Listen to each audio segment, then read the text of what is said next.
সেই সময় জাজির নামে সমাজ ঘরের একজন অধ্যক্ষ সেখানে এলেন। যিশুকে দেখে তিনি তার চরণে পতিত হলেন।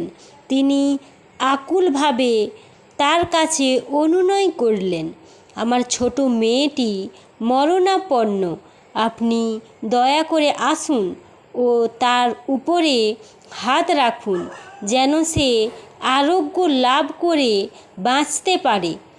তাই যিশু তার সঙ্গে চললেন। যিশু তখনও কথা বলছেন।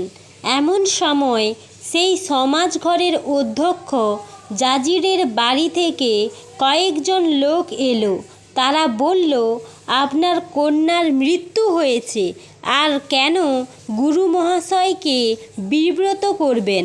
তাদের কথা অগ্রাহ্য করে যিশু সেই অধ্যক্ষকে বললেন, ভয় পাবেন না, শুধু বিশ্বাস করুন। তিনি পিতর যাকব ও যাকবের ভাই যোহন এই তিনজন ছাড়া আর কাউকে তার সঙ্গে যেতে দিলেন না। তারা সেই অধ্যক্ষের গৃহে এলে যিশু দেখলেন সেখানে প্রচণ্ড হৈ হট্টগোল হচ্ছে। লোকেরা কাঁদছে ও তার স্বরে বিলাপ করছে।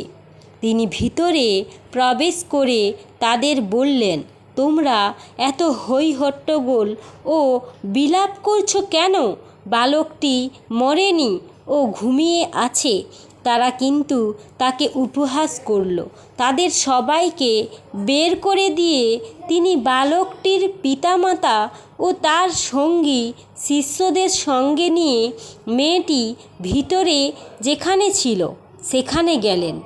তিনি তার হাত ধরে তাকে বললেন, তালিথা কোত্তম, এর অর্থ খুকুমণি, আমি তোমাকে বলছি, ওঠো। সঙ্গে সঙ্গে খুকুমণি উঠে দাঁড়ালো ও চারিদিকে ঘুরে বেড়াতে লাগলো।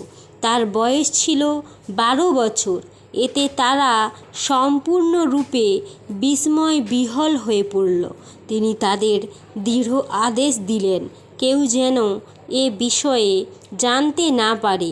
তারপর তিনি বালকটিকে কিছু খাবার খেতে দিতে বললেন।